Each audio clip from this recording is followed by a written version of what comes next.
we've been friends for a long time. We have indeed, We've talked photography for years and years. for too long, maybe. Possibly. No, I don't know. You can't, can you? No, It's in you, isn't it? it is, yeah. It's certainly in me. I mean, it has been. I can't not photograph. That's one thing I know.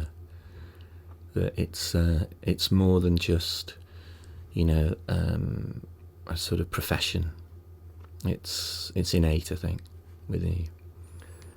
Are there specific triggers that sort of get your photographic juices going? I think for me, I'm always looking. It doesn't matter. I mean, I've actually just started a whole series just on images just around the house, which is quite interesting. So that if the light is just happening at that time, or there's something that occurs, or a shaft or something comes through a curtain or lands on a wall or something, then there's a whole series that I'm just working on. So it's that kind of awareness all the time, I think, and you can't get rid of that. You're forever looking, which I enjoy, because I think it just opens up, much more possibilities in the world. You just see much more, and I love that. So it's that kind of, as I said, it's a thing I can't not do. So I could be sitting down watching the telly, and then something happens, or there's a reflection on the telly, and suddenly I'm up and I'm having to work it.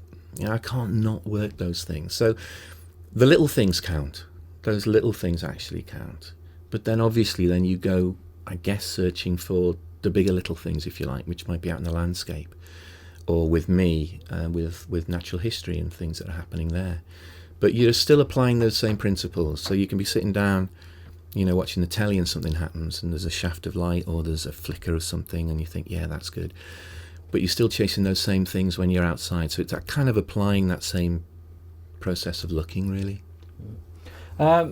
You are looking at your website, and the documentary stuff you did as a student is really, really interesting. I mean, you spent a long time on the Rhiwlas estate. It's it's and it's still with me. I mean, it's something I talk to students about as well, because we're teaching students who are in third year now, and it was in my third year in degree when I first went to Bala, Rhiwlas, and worked on that project. And that work is still with me, still used, still resonates. And in fact, one of the things I want to do in the next year or so is to take that work back and archive it properly. So I spent a year living with the rural community up in North Wales. That was my third year. Really lucky to have to be in an institution that allowed me to actually just go for periods of 6 weeks and then remotely have tutorials and things, and then come back with a body of work. Obviously working on film then, so I would develop everything up in Liverpool, where I was living at the time, and then take the work back into Rhiwlas, and then take it back down to to Farnham, where I was teaching. And as I say, that work is still with me now. And in fact, only last week, I was talking to students about it and showing them some of the work from there. Did you keep diaries of that? I did. I kept, they're here. Yeah, I've always kept diaries. I've always written. Wherever I go, if I'm going out, even now working natural history, keeping lists and things is important. Weather. And back then, every day I was out there, it's all there. And all the images on the film can be directly linked to a particular day that I was there, which is really nice. Yes, I guess so. What period of time was this? We're back, dare I say, back in the 80s, early 80s, in fact. So the work it's very strange to think that your work is kind of archival now, almost, historic. It shows you how old you're getting, I suppose, doesn't it? But, it's interesting. It's 30, what's 80 now? What are we, 80, 30, 35 years? Yes. Gosh, 35 years ago that work was done. Flies. A lot of people have died from there, but there is still a lot of people who are still, although maybe in their 80s and older, who are still there. And what I want to do is to get their stories about those images, so that they actually resonate much more with people. They'll live much more if I can do that. It's very interesting, because we live in a time now where everything is instant, and you have to supply stuff instantly. So having that kind of luxury, I know you were a student, but do you think that we need to step back and do those sort of projects again? I do, yeah. It is difficult now, and even with students, it's hard to project themselves into the future where they're going to be able to have that time. So I think that 3 years is really key to begin with, to be able to have that freedom. I mean, I've been lucky in some sense that I've managed to carry that on to some degree after that and still work on long-term projects. they might take a longer time because you're doing things in between. But I do think that long-term projects are really, really important. That's slowing down, getting to know people, getting involved in whatever community you're involved in, just gaining trust and letting it develop organically. I think too much, like you say, is the want of now, got to go now, get it now. And with regard to that, I think I've just started working back with 5/4 again, and film for a project we're doing in August. We've got a show up in the Atkinson Gallery in Southport. And I've enjoyed the discipline as well of slowing down that film allows you to do. It's too easy in one way, too quick, and with that comes a laziness of looking. Yes. It's interesting, I read something the other day that in the digital age, people erase their mistakes from their cameras, and sometimes maybe that is not a good thing, that you erase. I haven't erased anything. It's terrible. I mean, and with natural history stuff, you know, it's a percentage game, and there's a lot of rubbish, you know, that you do get because, you know, and it's all the same with any natural history photographer. Every time you shoot, it's not right by a long way. You know, things are out of focus, or you missed it, or there's a tail end of a bird in there or something. Every single one of those images you'll find here on this Trobo hard drive. It's sad, really, isn't it? But it's a legacy from film. I could never cut film up, could I? I could never dispose of film. You used to develop film, 36 lengths, so they'd be in strips of 6. And then, you know, there might be the third one in there that was absolutely rubbish, but you never went with scissors and said, right, I'll cut that out and throw it in the bin. It was part of what you wear, part of your process. And I still, despite the fact that storage costs money and all the relevant, you know, all of that stuff, I can't chuck stuff. I can't go delete onto anything. I can look at something and it's actually, you can see it's patently rubbish. You will never use it for anything. I cannot press the delete button. Interesting, though, isn't it? And I suppose you were talking about the doing stuff on 5/4. What is the project you're doing at the moment and involved in? Well, the project is, I'm from Liverpool, and our kind of playground was the coast there. So it was the coast between North Liverpool and Southport. When you're saying we? Yeah, sorry, my brother, I got 2 brothers, and they're both kind of interested in natural history. One of my brothers is an artist, and the project that I'm currently working on is with Mike, and it's also with a poet and a sound artist. And all 4 of us are responding to a 20-mile part of the coast. And it's the part of the coast that, as I say, Mike and I, certainly used to play and walk, and I've got a lot of records there from the birds I saw back. Again, this is going back into the 70s, and diaries up there about, you know, what I saw then. And we're kind of producing a work that is our response to that now. So it's really interesting going back again to where your roots are. Yes, seeing changes that are happening in terms of the landscape usage, also the birds that are there. There's a big shift of birds. I've just been doing a whole set for the exhibition on the avocet, and it's a block of 16 images of the avocet that I'm working on with text and quotes. And the avocet back in 1970s was not seen up there at all. You know, it's a very rare bird. It's the emblem of the RSPB, but very rare bird, passage occasionally up there. Now they're breeding, you know, and breeding in reasonably good numbers up there. And it's those kind of shifts that I'm really interested in as well. So we walked the coast for 2 weekends, 4 days last summer, and it was a patisserie project, so we invited people to come with us from the public, and it was a kind of response to what we saw. We also walked with a natural historian, very good natural historian on the coast, probably one of the best natural historians up there. So we were all getting much more information than we'd ever received before, which was interesting. And we had some work in the Atkinson last year relating to this, and fortunately enough, they've given us a big show this time. So we're kind of slowly compiling that work now. Fantastic. But again, long-term project. Long-term project. I'm going up regularly now to Liverpool, having to work, you know, under a certain amount of pressure, because I mean, I'm living in South Wales, but I know the coast, so I know where I want to go when I want to go, but it's not ideal. But where does the discipline come? Because there's a discipline to what you've talked about already. I mean, keeping diaries, and I know you're very meticulous with your work. I would say you're a clean photographer. Yeah, in many yes, ways. I think so. Yeah. But where does that discipline come from, Tim? I think it's about kind of making sense. I've always thought photography is about making sense of who you are and making sense of what your life is. And I think it's a kind of, I've always seen it as creating order out of chaos. I mean, it's something I would think photography is. It's a kind of, we as photographers, when we frame, when we're out in the field, we're creating order out of chaos. And it's that order, in a sense, that then I kind of bring back into my own work itself. That discipline of not only looking, but then of realising the importance of that work in relation to the wider context of your own work. And if you lose that and that discipline, then that kind of trail of who you are, it's like the importance of what history is, it's like where we've come from.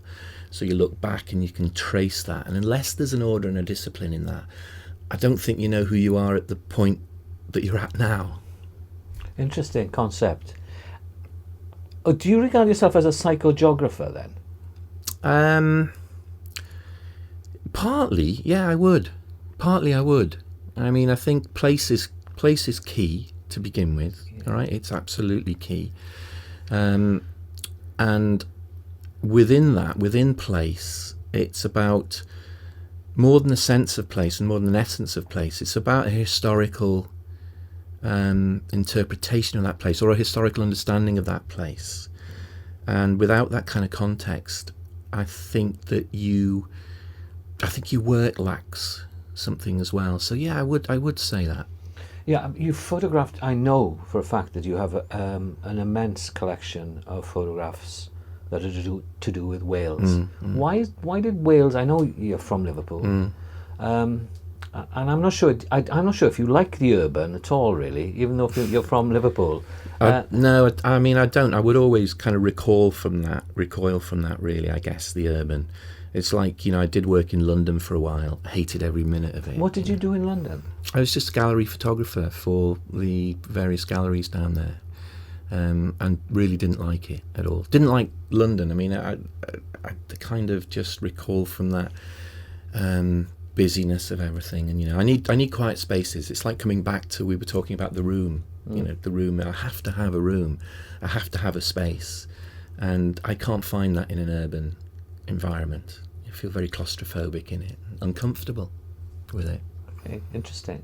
But you'll put yourself in a hide to watch. I'll put myself in a hide, absolutely, yeah. But that's not claustrophobic. That's actually living within, or not living, but it's getting as close as you can to communing, I think, with what's out there in a kind of surreptitious manner. I mean, that's what I kind of class as a hide. Some people would say, yeah, it's claustrophobic in there, spend 8 hours in a hide. It's kind of claustrophobic. What was your first professional job as a photographer? Ooh, gosh, first professional job. I probably made a right hash of it, actually, and it was for the gallery in London, the ICA galleries on the Mall in London. And I dread to tell you this story, but I will tell you this story. I was kind of a raw 20-year-old, I guess, at that time. Had a tripod, went in there, very, very nervous. Set up to photograph this Japanese exhibition of little miniatures. Set up in the main foyer. Set my tripod up, and this is honestly the absolute truth. A leg fell off the tripod. Yeah, unbelievable. I mean, how professional is that? Bang, a leg fell off the. I had to end up using Gwenda, who was with me. She's my wife at the moment, but I had to end up using her head. She sat really still, and it was like, and I was so embarrassed with it. It was an awful time. So I think, and I do kind of relate that one, to students as well. It doesn't go right all the time by a long way. Right.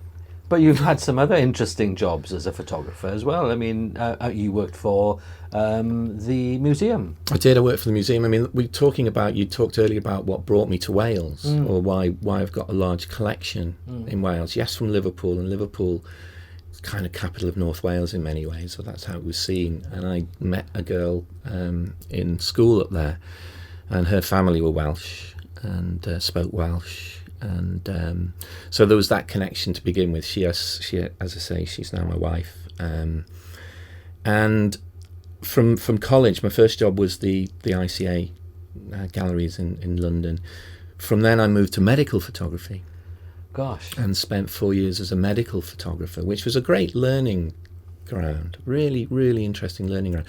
And we've students now who come through us and want to work in medical. And we've got good connections with the Heath Hospital in Cardiff, where our students will go and work experience. And in fact, we've got ex-students who are working in the Heath at the moment.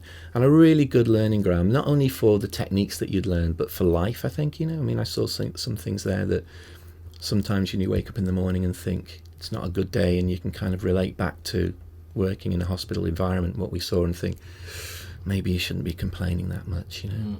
But after that, from 4 years in Leicestershire Area Health Authority, I moved to Wales and worked for what was then the Welsh Folk Museum as their photographer, which was fantastic because that tied in the work I'd done in Bala in Rhiwlas as archival work.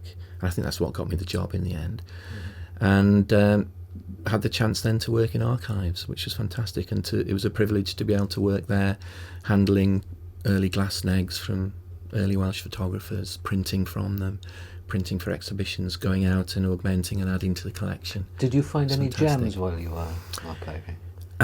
Yeah, I can't remember necessarily the names, but yeah, I do. A lot of them were anonymous as well. Actually, they weren't always accredited to people, but. Yeah, absolutely. It's an astonishing archive. I don't think it's really opened up enough. I'm sure that if somebody's got the time, sometime they ought to be doing a kind of full, proper digital catalogue. I know they're onto it. So does that mean then that we need some sort of institution in Wales that would look specifically at photography as a medium and be able to show and work and be a resource for? I think so. I think there's a real need for it. I don't think the visual in Wales has always been given the attention it needs, and I think it's great what you guys are doing because I think it will raise that profile, and I think it needs to be raised. But I do think there is a requirement. I mean, I was chair of Photo Gallery back, 15 years or so ago, I guess. And we were really looking then at trying to establish a Welsh Centre for Photography. And we were actually trying to do it in Amalgam at the time. It all kind of fell through for various reasons. But it was quite an exciting thing to be involved in, just with the idea that we could do that. And I mean, Amalgam has, a huge history anyway in regard to Welsh photography. Port Talbot, Fox Talbot, and the family Fox Talbot coming and working down in Amalgam at times as well. So there was a real reason why it might go there. It didn't work, which was a shame, but it doesn't mean that the premise of it isn't still important, and I think it should happen. We've got a big history here, and it's untapped, really. So I think we need to do that. You are now, I would say, working exclusively, really, with nature and with birds specifically. Yeah. What's the attraction? I've been an ornithologist, I guess, all my life. So initially, a lot of the diaries and things that are kept from the 70s are all about lists of birds I saw then. I had a love of ornithology from an early age, probably stemmed from my brothers who were very keen on that, and I kind of followed them, I guess, into that. And it was almost a natural cycle, I guess, I think, that it was going to come around to me photographing them at some juncture. I mean, I went to college and studied documentary photography. Still enjoy that, still work with that. Still like working with people in longer term situations. But I think slowly you kind of return to what your kind of true original roots are. I really do think that. And I think you kind of revert back to what kind of first of all inspired and kind of grabbed you. And that was for me natural history. So to be coming around and photographing that now, I think was always going to happen. And it has. And I've been doing it for the last 10 years, I guess, seriously. Right. So did you come from was your family photographic? No, they weren't. Both teachers. Dad a headmaster. Mum worked in a special school for kids. So no, not at all. And I don't know where that kind of ultimately came from. No idea.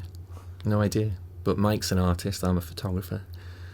And my other brother's a good musician. So.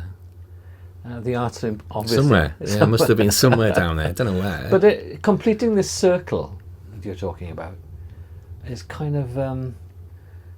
I mean, I've looked at your pictures of birds and admired them because they are not conventional. Lots of them, and they tend to illuminate how amazing the creatures are. Yeah.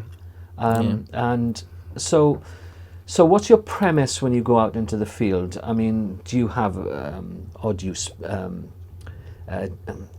you look at something, a specific bird, or will you go, and how long does it take for you to acquire these images? Well, that's interesting because, I mean, it's key. One of the things that's key for me is that it's not, the bird photography is not to go and find rare species or to chase anything in that way. That's certainly not what I'm interested in. And in fact, there is an element of me that kind of finds that a little bit strange as well, because, you know, there is this list and ticking and twitching, as it's called. And when they go and see birds like that, those birds are actually really struggling. You know, they may be vagrants that have blown off course, or they're absolutely knackered or tired and are likely to die or something, but people will flock to go and see them. There's something slightly macabre and strange in that for me to begin with. So no, I would much rather spend time with a house sparrow and actually begin to look at what that house sparrow is and to begin to understand it, watch it. Photograph it, like you say, sometimes in its kind of habitat of the things it does that maybe we don't see often, you know? So kind of almost inquiring into that life a little more. And to do that does take time, you know? So it's not about collecting bird photographs. It's more about responding to what the bird is, whether that's a common species or not, and just enjoying watching what is going on with that. Placing them in the environment is key as well, and that's where the landscape, I think, comes in. So again, they don't tend to be tight portraits of birds. They tend to place the bird in their natural environment. So the environment is very important. And one thing I'll kind of think of is, first of all, does the picture work without a bird? And if it does, wait for the bird to come into it. So you're kind of constructing on two levels, really, when you're working. So it's not a case of, oh, there's the bird and then shoot it, because that's not going to be right. It's like, first of all, set up, think about where your space is, construct your space if you're working in that way.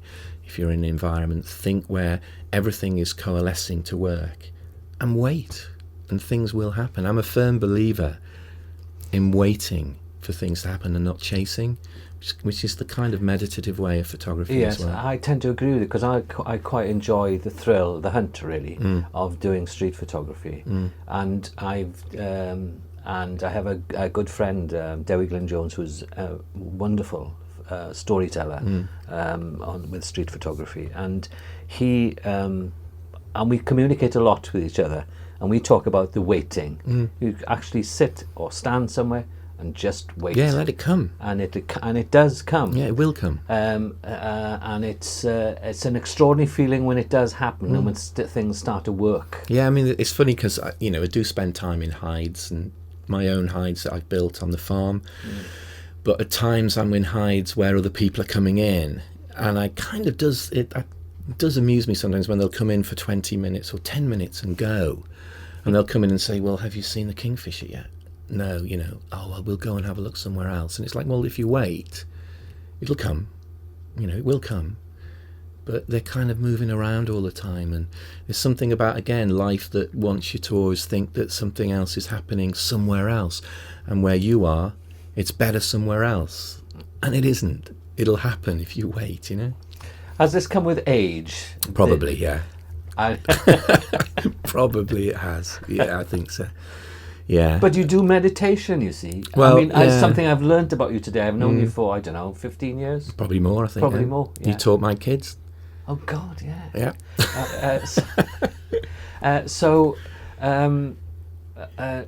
Yeah, I do. It's, again, as I was telling you earlier, I went on a course and did meditation, transcendental meditation. Don't do it enough, but do it and enjoy doing it. And again, it's that kind of slowing down, I think, and responding to, dare I say, your inner self. And it sounds very pompous, but there is something in that. And I think I get that when I'm out in the landscape as well. I've also done a whole series of images over the years, which again I think you've seen or you know which are the kind of standing stones of Wales and burial chambers, cairns, and also in Scotland as well. I've done a lot of that. And I go to those places because there is definitely a spiritual within the landscape there. You can feel it. It is tangible. And I can really, really feel that there. Now, is that psychosomatic? I don't know. Or is that real? I tend to think it's real. I think I'm probably with you there, actually. You can stand on a mountain or stand in a valley and feel something special. Yeah, you can. You can. You do feel it. It is like, you go into those places, and even talking about it now, there's kind of goose pimples coming on me, because it really is real, and I think you have to be able to feel that and respond to that. And it's coming back to the idea about history within landscape and place within landscape. It's accumulation of all those things. It is us knowing that there was that big, strong religious element, or what standing stones were for, and partly the not knowing of what's there as well, partly a historical thing, that just to stand in front of something that has been there for 5,000 years and kind of virtually the same, and touch that stone. It's an interesting thing to do. It is an interesting thing to do. Actually, it starts in the room you're sitting in at the moment, and you can see on the wall here, there's shadows, there's light, it's kind of, and looking for those sort of elements. It is a question of looking, and I can go and revisit places that I've been to. I like going down to the Preseli. I like going to where I was brought up, which is Pencaer near Fishguard, and walking some of those paths and hearing the sounds and taking photographs of that area is something special. I think it's coming back to the work I'm doing at the moment, and what you just said, Brian, as well. I think that trying to get a whole sense of a place, and through a combination of experiences, so sound, poetry, words, art, photography, and then understanding culture, history of that place. I think that's perhaps what is missing in younger photographers today. I think it is, and maybe again it is that kind of quick fix that is kind of wanted, that I can go and do something quickly and not invest that time. And I honestly think if you invest the time, that's when, and I don't want to sound again too pompous on it, but that's when a spiritual can come through. That's when you really can feel something. But unless you're prepared to invest, don't expect to have those kind of feelings. And that is, I think, when the immersion within a landscape and within place becomes key. Well, you have lots of books on birds. I know you have a fantastic collection of books on birds. Early bird photographers, how did they go about their business? Oh, it's great, and I've been collecting early bird photographers for quite a while. There's one I've just got, which was The Home Life of the Golden Eagle by, I think it's Macpherson, 1910. And I was looking, I think I was telling you, when we were in the pub the other day, there's a plate in there, I could find it right now, and it gives you the equipment and the aperture that he's using. And bearing in mind this is a golden eagle, so a very difficult bird to photograph anyway. And there's one plate there that says F8 10 seconds.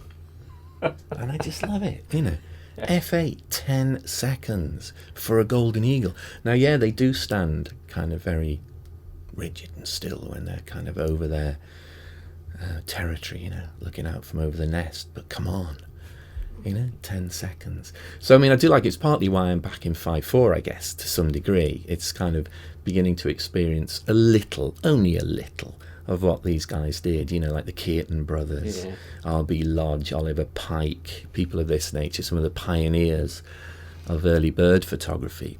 And actually in a project that I'm working on at the moment, Birds Eloquent, I'm using some of the quotes from these photographers against some of my work, which I think in some sense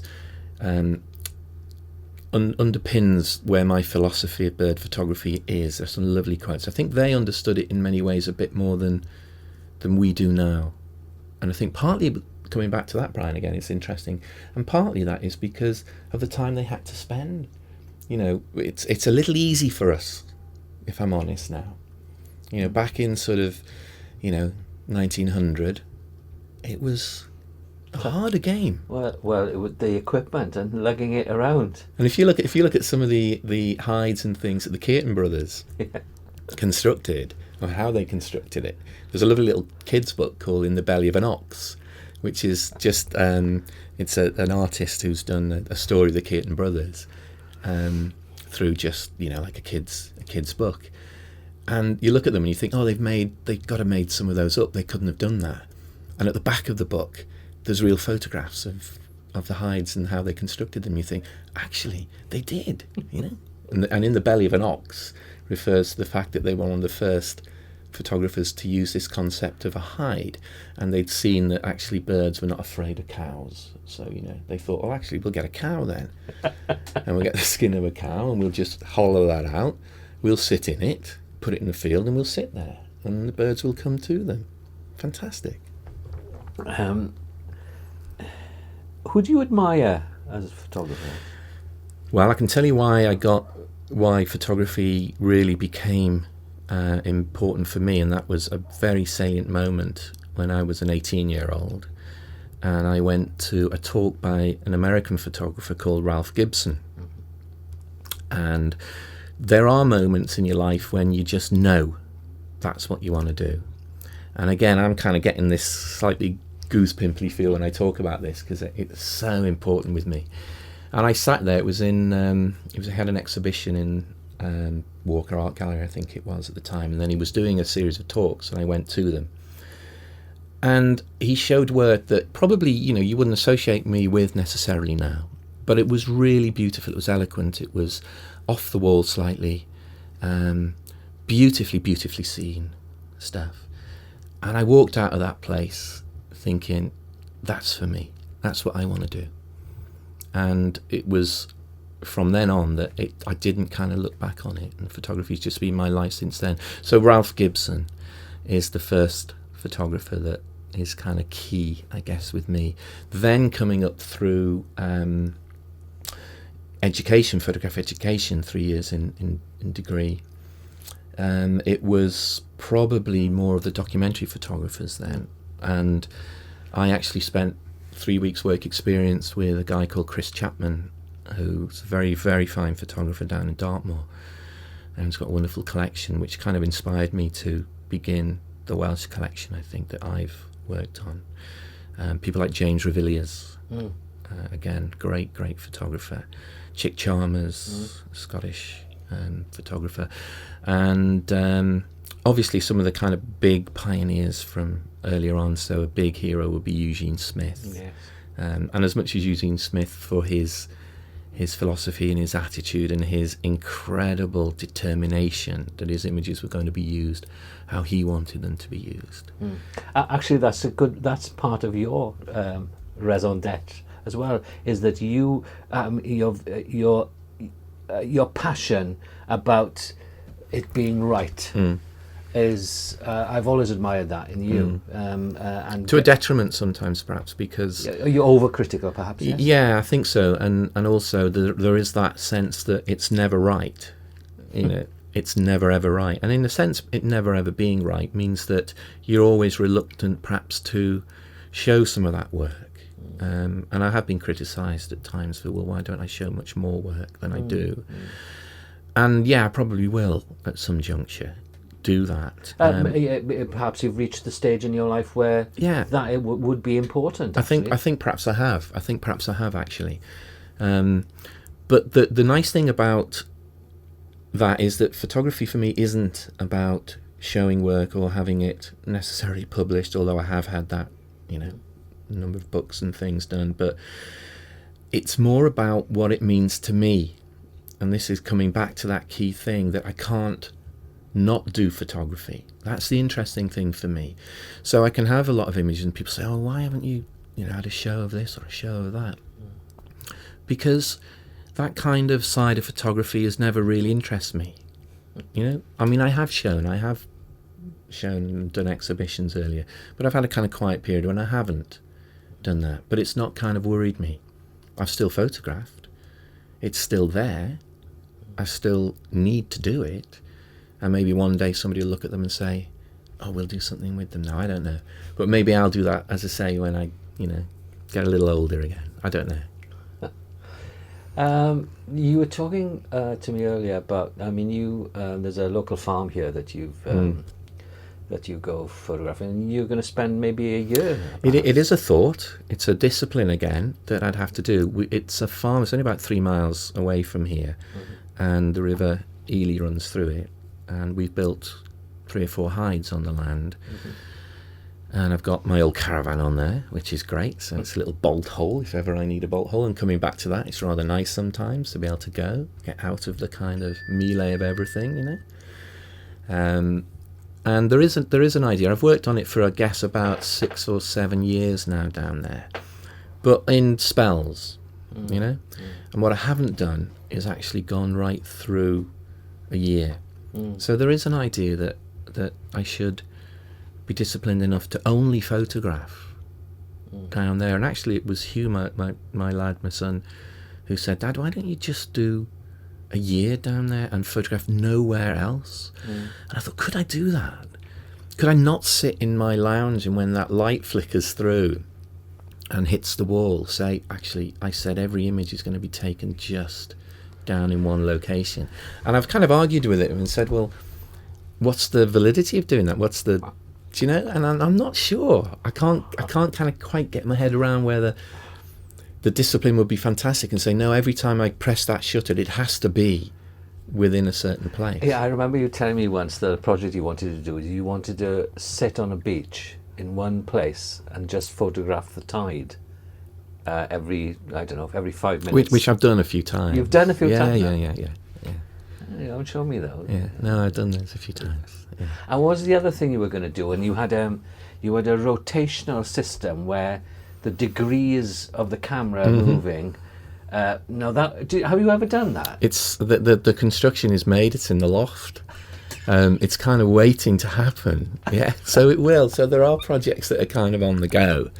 But no, I haven't done that. But it is again about the nuances, I think, of what's down within the landscape, and the idea is to take the camera down and be incredibly accurate in how you record certain things down there, and to actually be able to place the camera on a rotational motor and literally within degrees start looking at changes, and also within depth of field, so you change depth of field as a degree moves.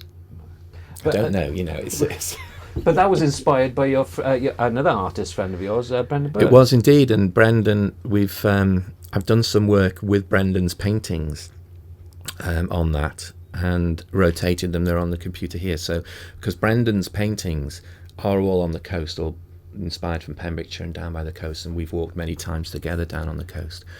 And we've talked about doing some work together over the years, and we're kind of tentatively touching on this one again. So what I've done as well is I've put Brendan's paintings on this circular platform and just moved it degree by degree, holding the camera steady and then photographing. So there's a change in the paintings because Brendan's paintings are very tactile. Yes. And it uses oil and wax in a way that gives the paintings height. So when you look at them on a level, they become almost the landscape and the places that he's been working from. So so there's all sorts of interesting. It's time, isn't it? It's time. I've got a whole bunch of photographs, loads. I went to a Cromlech in Newport. I know the one. Yeah, it's a beautiful one, and it's kind of in an estate. Yeah, it's strange, isn't it? It's very strange. But I discovered, I photographed it, and then I discovered that there were all these, because of the lichen on the rock, that you could actually hold your camera quite close to the rock, and you could photograph the lichen, and you would see landscapes within the lichen, which was fascinating. Well, there's a wonderful book called 10 to the Power. and it's really what it does. It looks at, it takes a couple in a New York park, Central Park in New York, and it has a photograph of them from 10 yards above. So they're just lying, picnicking in the Central Park. One side of the book goes 10 to the plus, the other side goes 10 to the minus. So one goes into the people. So the next one is a meter, and the next one is a centimetre, the next one is a millimetre, and then they go into the hand, and they keep going 10 to the minus. Right, Okay, so they get into the atomical structure Right. of the hand. The other one, on the other side of the book, goes the other way, and it goes up. So 10 to the plus, 10 to the plus, 10 to the plus. And the interesting thing is, when you reach about 10 to the power 10 on each side, both are looking exactly the same. The structure is looking exactly the same. And the interesting thing about that is that, coming down to what you're saying, is that scale is just relative. Mm. It's completely relative, and it's relative to us. Mm. And we're the ones who decide on scale. Scale is really, it doesn't really occur, because as you go either way, Yeah. similar things are occurring. Yeah. And I think that's a really interesting thing as well. Yeah. Detail. Well, talking about detail. I mean, will you use that? I mean, I know you use that photographically, and you will look at the detail of in a place. So, would you just concentrate on that when you would go out and photograph? Let's say down on the farm. Down the farm for that, I wouldn't just concentrate on that, but it would become quite a large element, and that in a way is where the sustainability of working in a year in just one environment would come from. It would come from really looking at things perhaps you hadn't looked at before, to spend time in a place that you hadn't spent time, to get a macro lens on, to get really close in on certain things, to look at how the landscape of the close reflects the landscape of the wide. So yeah, I think that the only way you could sustain a project in that way would be to look at it, and this is where the discipline will come in. This is where the excitement of doing something like comes in, because you're forced to find things. So although I kind of do say that those things resonate with me all the time, and I'm looking all the time, you do still have to go and challenge yourself sometimes and say, right, I'm in this place now. Maybe it's a place I would never photograph. Maybe it's somewhere that intrinsically you just walk past. And what you say is, I'm not doing that this time. I'm staying here. I'm giving this space time, and I'm then going to see what happens. And I enjoy that discipline, you know, of giving a space time and staying with a space and looking. One of the things that I've done in the past with students is to, in fact, I remember doing a project with them down in Pembrokeshire, funnily enough, and we got a minibus. Oh, you do? And we went down. I probably told you the story. Probably, is it? It was around the Druidston area. We went down there. They were very excited to go to Pembrokeshire, and when we arrived there, got them out the bus and said, "You're each now going to have 10 square yards to work with on this day." So I'd taken them down to this place and then said, "You have 10 square yards," and we drew out 10 square yards and we sat them in there. And they had to work that for a day. Initially the response was, what the hell have we come down here for? We've got all this wonderful landscape here. Why are we doing 10 square yards? The images they got from that were quite extraordinary. They could photograph within that 10 square yards, out of that 10 square yards for sure. But you can only do that for a certain amount of time before you're having to look at what's under your feet, of how the 10 yards in front of you kind of responds to what's outside of that. Of how you can change your viewpoint, change your lenses, but hold within an area. And I'm a firm believer that there's an image everywhere you look. It's like coming back to that home series that we're working on, or that I'm not working on it, it's just happening. And you've just said, you know, there are great things happening here with light that's dancing around this room right now as we speak. Yeah. And if we had a camera now, I know, because I've been out with you in the past, we'd be playing this. And we'd be working this, and be probably working it in very different ways. Yes, that's interesting. I mean, we've both, and we haven't done it for a long time. So I know, we have to do it. We need to get out. We need to get out. But when we do go and photograph and compare images that we've taken of a place, the difference is extraordinary. And in a kind of way, they do sort of match up as well. But and style. I mean, photographic style and what some people see and what other people see is extraordinary, and it never ceases to amaze me. Yeah, it's great to have 10 people work the same thing and see 10 very different things come out is exciting. You know, I think that's what we should be doing as photographers, and I think it's what students should be doing. Set them a brief. The last thing you want is 10 or 20 similar things coming through, and thankfully you don't get that. And that's where the freedom of photography lies. You know, you can take a particular subject and it really can be played in all sorts of different ways. We were talking about journals and keeping a diary of when you're out in the field and doing work. How important is that in the great scheme of things? It's very important. I mean, words are important. The actual images will trigger certain things, which again, coming back to that idea of photography being almost a timeline of who you are and what you are. But the journal adds to that in terms of a diary. So I think it's really key to do that when you're out in the field. My blog is a little bit like that. It's been a bit quiet lately, but my blog is about that. So if I'm out in the field, I'll blog about, you know, what it is. And sometimes that blog will refer to historical information. It'll refer to maybe other artists that are working similarly or something of that nature, you know. It does remain key. Writing has always been important to me, still remains important to me. Doing a journal right now on the work I'm doing on the coast, the north west coast between Liverpool and Southport, so still working on a journal. It's a way I can't not do, because again, it's about reflection. So I need to have time and I need to write to see what I was doing at a certain time, how I felt at a certain time. Does it mean then that your pictures in isolation wouldn't have the same meaning without that journal background? For me, probably they wouldn't. No, I think that they, you know, there's always a recollection that an image will bring. Okay, it's almost an aide de memoire, the idea of an image. But I think if you can augment that, then that's absolutely really key to do that. So I think with students, coming back to students as well, we get them to try and work in this journalistic manner of producing journals, workbooks, research journals as we call them. And they struggle a little bit with it. We get some very good ones, but they do tend to struggle with it because it's kind of an alien thing for them to do. And what we try and do is kind of make it almost a cycle of research and then go out and do, reflect on what you do, link it back to research. So there's a kind of cycle that develops, and it's a cycle that in a sense you're always doing in your mind when you work, but to formalize it I think is a really useful thing. That way as well, you can always go back and see where was I 3 months ago on this project? What was I thinking? And that might trigger something that you've worked on now that you suddenly think that needs to come back into the fore. Now, if you've not made that kind of journalistic record of those things, that's not there.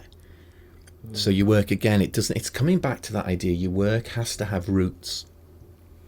Yeah, it's really interesting what you're saying, see, because kind of the work I have to do in order to earn a living, some of it is quite interesting. I mean, I photographed a writer the day before yesterday, and I had an hour, which is really great to have an hour to do somebody's long time. That's a long time. So we had an really interesting conversation. He's translated a play from Welsh into English, so there was all that sort of buzz going on,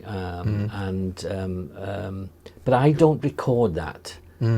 I know that it happened. I know when I look at that picture of him, it's in my head. So the diary is kind of in my head. But I would kind of ask you that, say in 5 years' time, when you look at that image again, and yes, that will be there, but that whole conversation won't. But if you'd perhaps spent, I mean, I don't know, I mean, maybe I'm speaking for you out of turn, but maybe, if you'd have spent even a dictaphone on that night and just said, okay, interviewed so-and-so, photographed so-and-so today, he was talking about. Yes. Yeah, see, this is. But it's a commercial constraint as well. Yeah. So it's time, isn't it? It's time, but it also highlights my laziness as a photographer, and to a certain extent, my scattergun approach to photography. And you're quite right, because those pictures, if anybody looks at them in the future, will have no meaning whatsoever to anybody. It's context. It's trying to gain, and coming back again to the Bala stuff 35 years ago. Yeah. Although I've got a diary of every day and every shot that was taken, what I don't have is the recollections of people who are in them, who can inform that much more. I mean, you told me a wonderful story, and it would be really nice, about the guy who couldn't speak English. Coy, Richard Thomas Jones. Tell me his story. Well, that was again when I was at Bala, and he used to be a postman, I believe. I hope I'm getting all of this right. And then kind of retired and had a little small holding, but he lived on the Riolas estate in a house that didn't have electricity, water. I'm sure that's gone now. I've not been back to the actual place. I can't believe it's still there. And it became really, for me, people said, oh, you'll never be able to photograph Coy. You know, he won't photograph. Now, I've always been a kind of a Welsh learner. It's terrible. You know, I've been a Welsh learner for 40, 35 years. It's ridiculous. And maybe when I retire, I'll be a proper Welsh speaker. Who knows? But I was kind of learning Welsh then and had a degree of smattering of Welsh. So I talked to him in a very broken, not very good Welsh. Kind of made a contact with him and arranged to spend a day with him. And it's all written down. The images, I really like those images. And the story goes, which was quite amazing. I had a show in Bala at the end of the year. And 2 weeks before the show, he went missing. And nobody knew where he was. And I didn't know whether I should put the images of him up in the show. His family said, yes, please do. You know. And I think about a week before, he was found in a ditch which was his route back home. And he died coming back from Bala to his home. And his family wanted those images up. And some of the comments I had in the comment book after about those images kind of still resonate with me. But I've got all of those, you see. You know, I've got all the comments from the comment book from the show. But in a way, that's why photography is so good as well. And there was another story relating to the Bala one. We went to a funeral of somebody who was involved within the in the images, and about 5-6 years ago. And there was somebody there who came up to me and said, you photographed my grandfather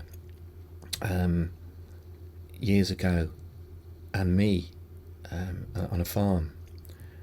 And I said, yeah, I think I remember. And he said, oh, my grandfather, he had no thumb, and it's the one with, I don't know if you know it, an axe. With the axe. Yeah. The child, yeah. And with a small child. And he said, I'm the child. And I said, oh, that's really interesting. Would you like a picture? And he said, no, it's all right. We've still got the one you gave us. It's on the mantelpiece.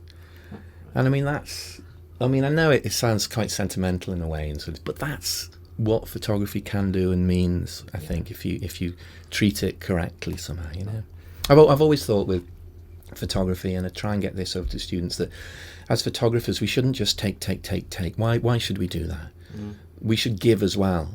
You know, as photographers, we're nosy people to some degree. Yes. Particularly in the documentary side. Absolutely. You know, we're curious and we're nosy.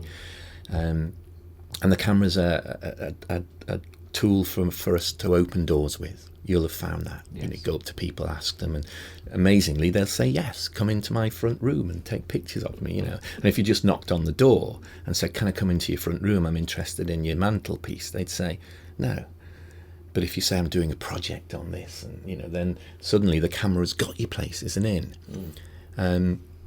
But because of that, it doesn't mean that we should take that as our God-given right. We should then give back. And I've always believed that. So throughout the Bala project, it would always be about giving images away as well as me taking. Yeah. And I've kind of held that principle as much as I can and try and get that over to students. And also a relationship builds up with people, which is much stronger then. Actually, this conversation is making me think quite hard about what I do and the way I approach things.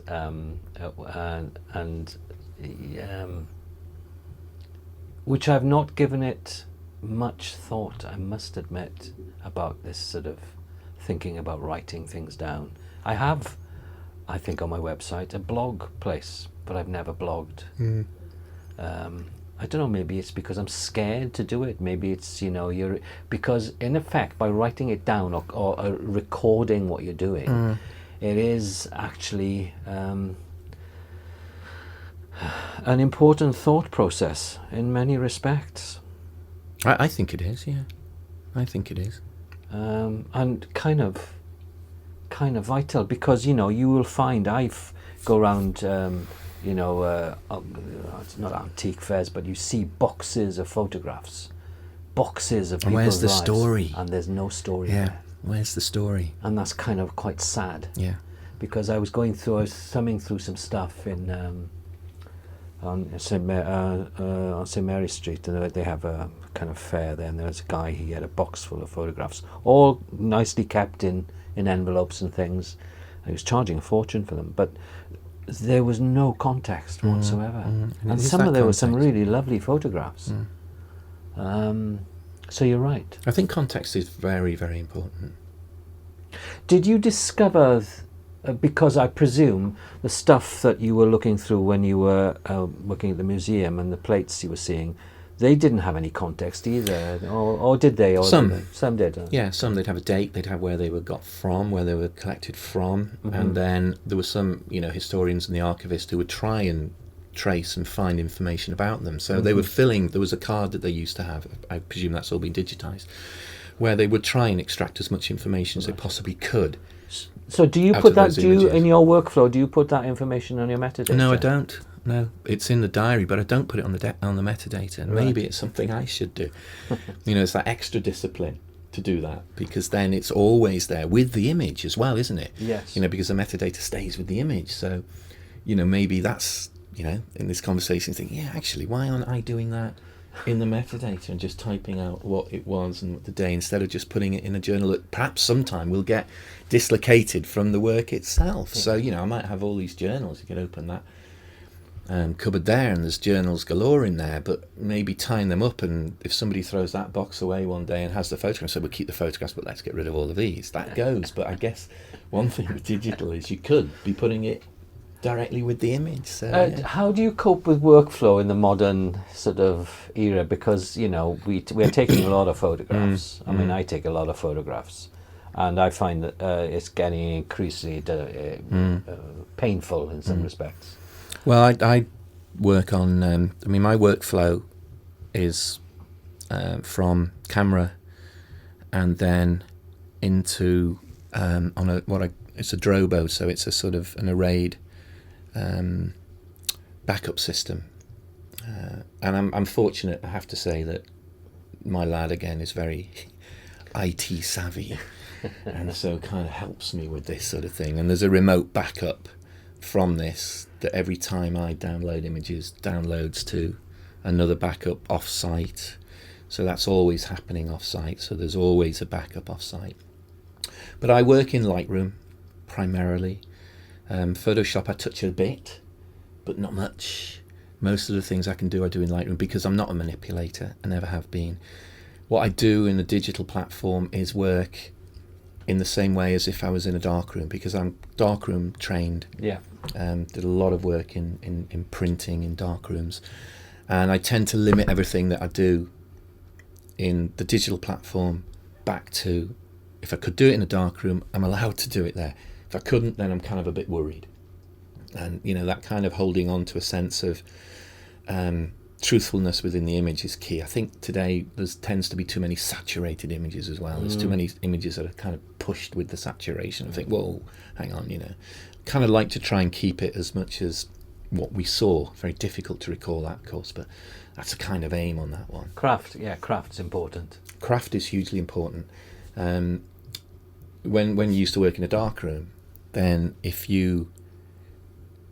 used to have darkrooms off-site and at home sometimes, and I'd go up for a night. Used to love it, going up for a night, and you put the bit of music on in the darkroom, lights go off, smell of chemicals, a little glass of malt whiskey, and away you go for an evening.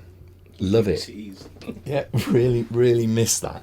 And then on a night like that, if I came out of a session with, say, a 4-hour printing session with 2 images that were good, that was a good night, because they take time to work on. And you'd be looking at your prints, you'd be comparing them with something, there'd be ones in the bin, you'd not quite get it right, but you'd work again, you'd really work finely at it, you'd be heating up your developer, and you'd be with a little brush putting stuff in to work on. You'd have another little bit of stop with another brush that you could stop actual development coming through at times. You're working to fine degrees of working, and that craft element I love, and I've carried that craft element through on the digital platform.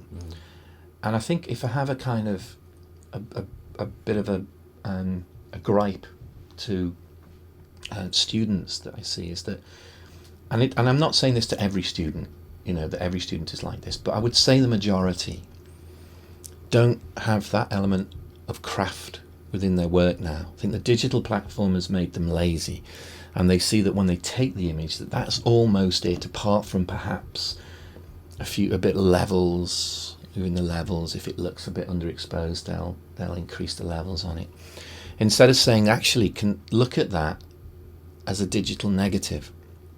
That's your digital negative, that is. The trouble is, it comes out as a positive. Yes. So they see it as a positive. I sometimes think if it came out as negative and they had to do something in between them, it might be better in some way, but it comes out as a positive. And when it comes out as a positive, there's an idea that that's it. Don't have to do much because I've got it. And it's like, no, that's your starting point. That's your raw point. And if you photographed it correctly, the amount of information that you have there can be brought out. And it can be brought out beautifully, but it takes time. And again, I guess I come back to this, it seems a kind of recurrent theme in our conversation today, is investment. Yes. An investment of time in the field, investment of time in understanding your subject, an investment in time in processing. So therefore, photography is all-encompassing. It does rule your life. It rules my life. Yeah, it rules my life. Yeah. I mean, I don't come home and not think photography or not read photography or do photography. I mean, sport's my other thing. I love Liverpool Football Club. There we are, because I'm from Liverpool and everything. But other than that, it's photography. I come back to what we said in a minute. It's with me, and this is a word that is used far too often, is passion. Yeah. And it kind of hurts me a little bit sometimes when I read students when they say I have a passion for this, and I think, no, you don't. A passion is more than a passing interest, and I think that word is. Do you think photography is a very selfish art form? I think probably it is for me. In one way it is, because I've said that it charts my existence and I need to photograph, so in that way it is selfish.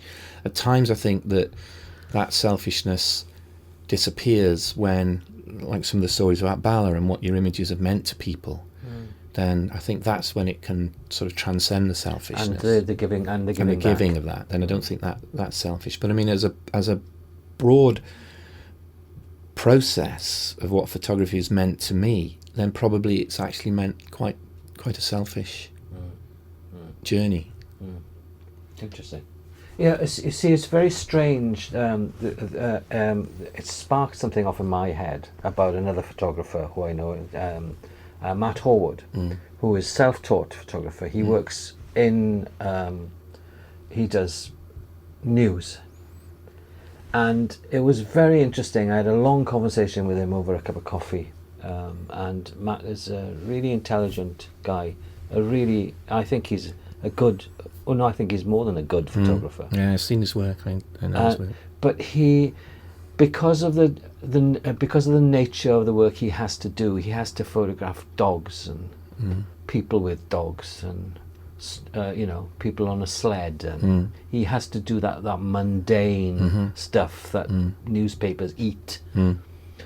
And he was telling me, and he was flicking through his images, and I was asking him if he had any time to do any of his own work, and he said, no, I'm too busy earning a living. And I kind of felt the frustration there within him. Now, should he keep a log of all the stuff he does? I don't know. I mean, it's probably not in that sense. I mean, because that is commissioned work, like you were talking about. Although your work, is slightly different on the portraiture side that you're doing. I know you're doing, but it's that day-to-day thing. It's difficult. I mean, I do understand that I've been in a fortunate position in education as well in many ways. In that, that's where I earn my living. So it does allow me. I mean, I'm talking photography all the time. I'm involved in photography all the time, and it does allow me to do some of my own work as well. And I do understand that that's a fortunate position to be in. And I would never, decry anybody else working in the profession in terms of that they have to earn that living. I do think that is a slightly different thing than your personal work. Yes. And who you are personally as a photographer. And I can't talk about getting that balance. I mean, I've only done that when I was working full-time as a photographer, say, in National Museum, but then that was still within the area that I was wanting to work in. Yes. So it was still involved in that sort of side of photography. Yeah, all the things fell into place, didn't they, for you? Looking back at your career. No, they did. They did, and education came at the right time. Yeah. I'd made that choice to go into education, but I do understand the privilege of being in that position as well, and not having to, directly earn a living from producing images on commission for something, like a newspaper or something. Yeah. So I do understand that. Yeah. Let's talk a little bit about Wales, because I think since this is about Wales, what's the way forward for photographers in Wales, do you reckon? Or where are we? Well, it's great to begin with what you were doing, and that's I think that's a huge mover and should be a huge mover, because it'd be lovely. I'm looking forward to listening to the podcasts of other people, and I know that you're going to be kind of moving it into up and coming photographers and young photographers in Wales, and I think they need a good voice within Wales, and I don't think that's there at the moment, for whatever reason. I don't see it being. I've always had a problem with Wales visually. I think I mentioned before. I think if you deal with the word in Wales, you've got a much stronger base. You have indeed. So I think that the visual in Wales, both photographically and visually, needs to up in some way. The way forward on that, I'm not sure. We talked about Wales needing a kind of photographic centre in some way that links the history of what we are here, and the photographers, very fine photographers who've worked in Wales and continue to work in Wales as a place, as almost a repository of their work in some way, whether that's online or not, I don't know. Well, you have this crazy thing that Philip Jones Griffiths' work doesn't have a base here, and that I know there's an exhibition in Aberystwyth in the summer, and it'd be great to go and see that exhibition. But we have there are some really good photographers who come from Wales. Superb. I think we need that does need somehow to be made more apparent, I think. But I think as I say, it's great that a forum like this will come online as a resource. Yeah, indeed. Well, that's our hope, to make it happen like that. Where do you see yourself in 5 years' time? 10 years? Doing more of my own work, I think would be fair to say. Okay. Yeah, and however that comes about, that's a definite want. Education is all consuming, if you take it on, I think, properly and seriously. There's a lot of preparation, there's a lot of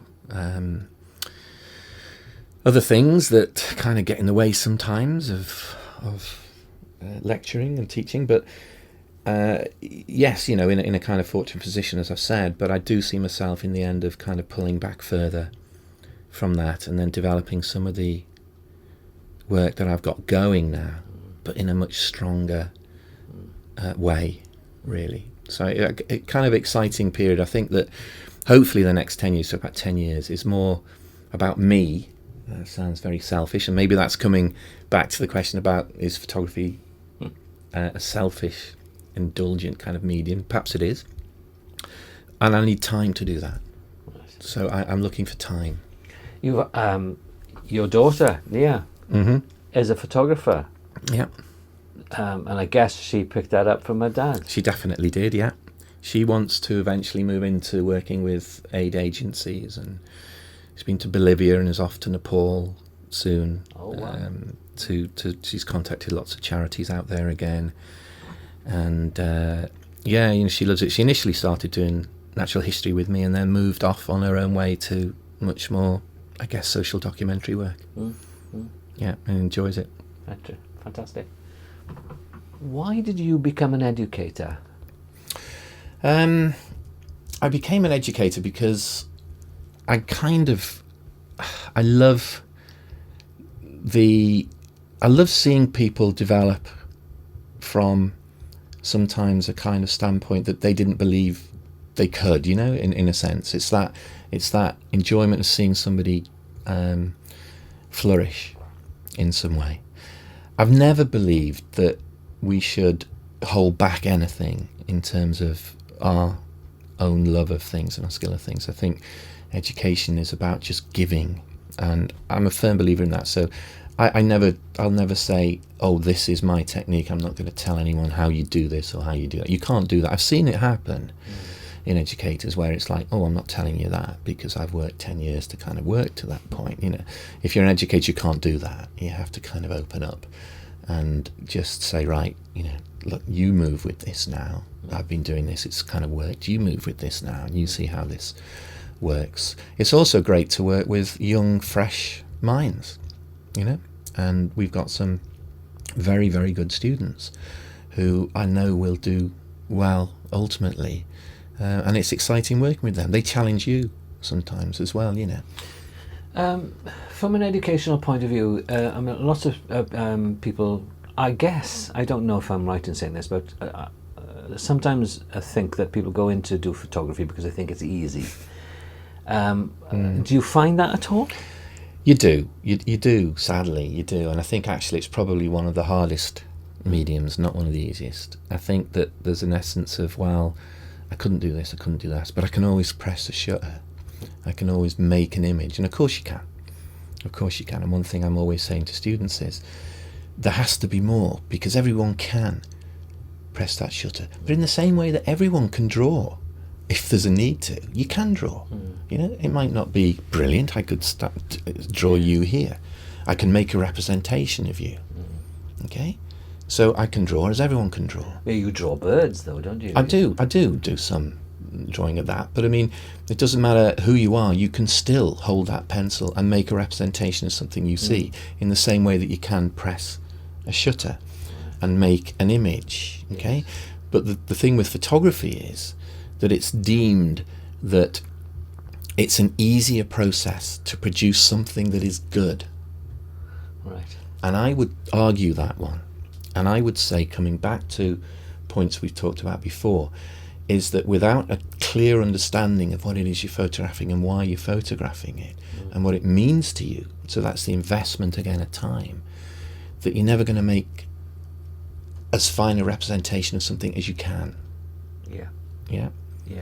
It's a difficult one, but students do come into it, and we do have problems with students who come in thinking that it is actually an easier medium. And I think because of the idea that it's an easier medium, they're very surprised when it's probably photography one of the hardest subjects to work and produce some really good stuff. So everybody is not a photographer then? Everyone is a photographer in the sense it's a very democratic art in that we can make an image and iPhones and all of this, and you know, we make images. It's what we make them of, and it's how we construct the image, and I think that's where the difference comes. So I think a photographer, and I think you can train people. I think there is an innate sense in some people of what a vision is and how they see. But I do think, otherwise it wouldn't be an education, but I do think you can hone that. And I do think you can take that on a route where a student begins to understand that, and I come back to it all the time, the investment within a process or an investment within a place becomes key to the success of their imagery. Do you think you're a dinosaur? No, I don't. I don't think I'm a dinosaur. I mean, I think that we need, if it is a dinosaur, we need dinosaurs today. Yeah. I think in the sense that it kind of grounds a sort of modern approach to photography in a historical context, and without, if you like, the dinosaurs, and maybe a dinosaur's a good thing in that sense. I've said no, and now I'm kind of saying yes to some degree. But if the dinosaur can't adapt to what's going on now, then I think it's a bad thing. So I'm digital primarily. Taught in film, but very much a digital photographer now. Happy with that. Not a problem with it. It's changed the way maybe I work to some degree. But I still have all the kind of ethos and philosophical values that have come from a photographer who was trained in film, trained in darkroom. Now, if that's a dinosaur, then we need more of them, because we need to have some of those ethics and some of those principles and philosophies of years ago. And this is why I'm kind of interested in looking at early photographers, bird photographers as well. We need to apply some of those principles to what we are now. And I think without that, then photography is on a kind of very flimsy footing. It's almost like it's going to be blown away with the next wind, because it doesn't have the roots. Yeah. And I think we actually need the roots to kind of establish where we've come from. Yeah. So I'm happy. I don't think I'm a dinosaur, coming back to it, but I'm happy that some of the dinosaur principles remain, I think, with me to kind of apply to where we are now. As an educator, teaching young people and even mature students who come on courses in where you work at the atrium, what are you looking for, and how do you approach the teaching of these people? Well, I think in terms of what you're looking for, you're obviously looking for potential in somebody. Now, it's interesting to see, well, how does that manifest itself? You're not looking for the finished object, otherwise why would you be wanting to come on 3 years of education? So there is the potential there. And as much as anything, we're looking for somebody who's interested in life. And you don't have to come from photography to be that. So, if you're a genuinely inquisitive person, maybe come through A levels or mature education, and you've studied English literature, or you've studied philosophy, or you've studied economics, then those are key areas to be kind of working with as well, because it's just showing that you are an individual who has something that is a curiosity within life. And that kind of curiosity can come through a passion of something else first, and then photography second. So you might have a love of something. It doesn't matter what it is. Right. Okay, the love could be natural history, as it was in my case. It could be on bikers in North Wales, or it could be on bakers in South Wales. It doesn't matter. Or you might have a love of, jewellery making or something. And if you bring your photography to that, then that's, as much as anything, where it begins.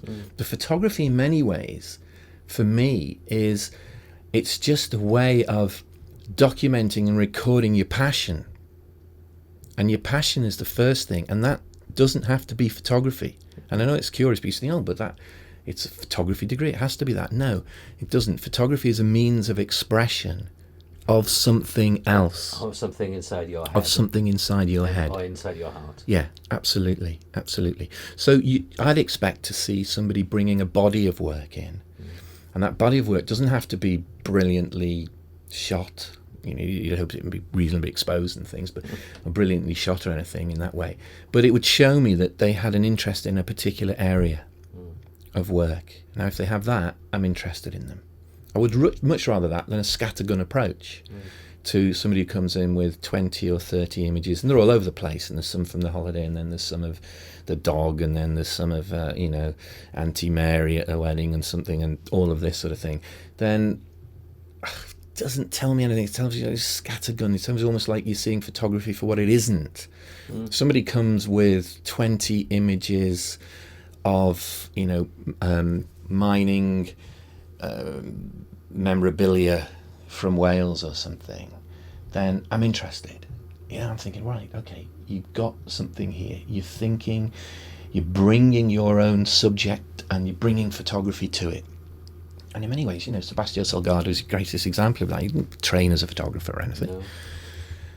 No. Came through it through economics and understanding that, the kind of there was repression in the world, and so kind of wanted to then express that through photographs. So it's not that you need to be a photographer. You need to be an interesting person to have something to say. And so when they come to or go to a university, it's amalgamating that something to say with a craft then, I guess, yes? Well, hopefully it is with a craft, yeah. And I'm a kind of firm believer that if you really want to learn photography, you can learn it pretty damn quickly in terms of the techniques and the mechanics, because it's not that difficult in the end. Where you need to kind of hone that skill is in going out and working with it and understanding what your images are saying, how they're constructed in terms of what they're saying about any kind of given situation. And the photographers, lots of photographers who are self-trained who are really very good and haven't come through a 3-year luxury of education, if you like. And I know there are people out there who would say that's the better way to go. I would say, as an educator, it's another way to go. And I wouldn't say one is better than the other. I would say you might get different things. But in terms of who you are as a photographer, then I think it's absolutely key to have that time, and coming back to it again, is that time, and that's what education, 3 years of education will do, to develop that passion and allow you to make and that craft, and allow you to make the mistakes, and allow you to make mistakes. And probably in the kind of commercial world, you don't get that to the same degree. You do not get that. So I don't think there's a better way to go. 3 years self-taught, I don't see it like that. And I think that there's a nice bringing together of those two things anyway, that people who are working in photography have come through all sorts of different ways to it, and I think that's as it should be. But I think 3 years for a student in photography ought to be used really, really productively, like you say, the ability to make mistakes, the time to explore, experiment, do things that suddenly when they've lost that 3 years they can't do because the pressures of earning a living become more apparent. I know that they're getting into debt and there is all of that money situation already, but it still does give you that opportunity to do those things. And I just hope that students realise that, and we try and get them to understand that and say, actually, this is a privileged part of your education here, because we're giving you the chance to work in the way you want to work. We'll structure them initially, but we let them go, and we let them go into areas that they want to go into. And sometimes that's really hard for them, because they'll start with a blank canvas, and that's sometimes the hardest thing. Right, who are you? What do you want to do? There's not a brief now. We're not telling you to go out and photograph that or do that or respond to that. It's a blank canvas. It's what we all have when we start our own personal work. You have a blank canvas. Where'd you go? What do you do? Where's your starting point? And often your starting point is, who are you? Yes. Which is very difficult sometimes. Yeah. Well, difficult even at my age. Well, I think it is difficult. Yeah, it is difficult. With students wanting to go out and work in the field, I mean, you give them your best, your absolute best as an educator, and they're very fortunate to have someone like you there to help them and guide them on their photographic journey, or their early photographic journey.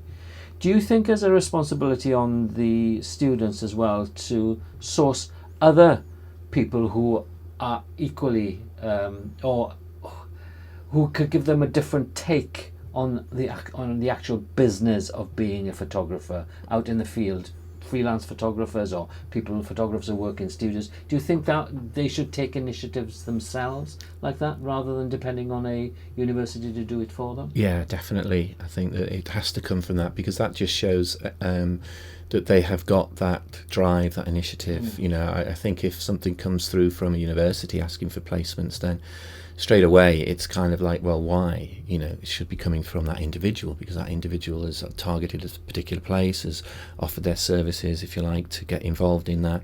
It should come through that. It should come through that. And then you'd hope that the industry itself would respond to that positively, you know, in kind of helping people. I mean, I think we can certainly kind of push them in certain directions, and or say, look, there's a few really strong students coming through. You know, it might be worth having a look at these people. But I think that it's a kind of combination, I think, of a number of things there. The student has to do it. The industry has to be prepared to get involved and accept that. And the institution has to play its role as well through what we are as kind of educators on a broader sense.